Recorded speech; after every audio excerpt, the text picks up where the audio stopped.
العربيه دي للبيع وممكن انزلها لك مصر لو معاك جواب معاقين او موافقه استيراديه، او انزلها لك حره وانت تدفع الجمارك بتاعتها.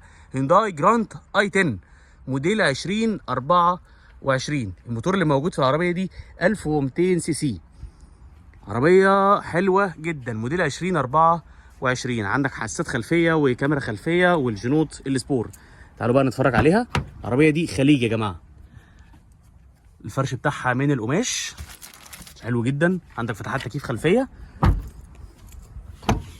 العربيه دي خليجي اهي، المواصفات الفنيه الخليجيه. ده شكل التابلو. عندك بقى نظام الثبات الالكتروني، وكمان التابلو واخد لونين، وعندك مثبت السرعه والشاشه والكاميرا الخلفيه. ده كده شكل العربيه. طيب العربيه دي جيبها لك لحد ميناء السويس في مصر بكام؟ ب 55,000 درهم اماراتي. لو مهتم بالعربيه دي اتصل بيا على الرقم اللي موجود على الفيديو او ابعت لي واتساب وانا اجيبها لك لحد ميناء السويس.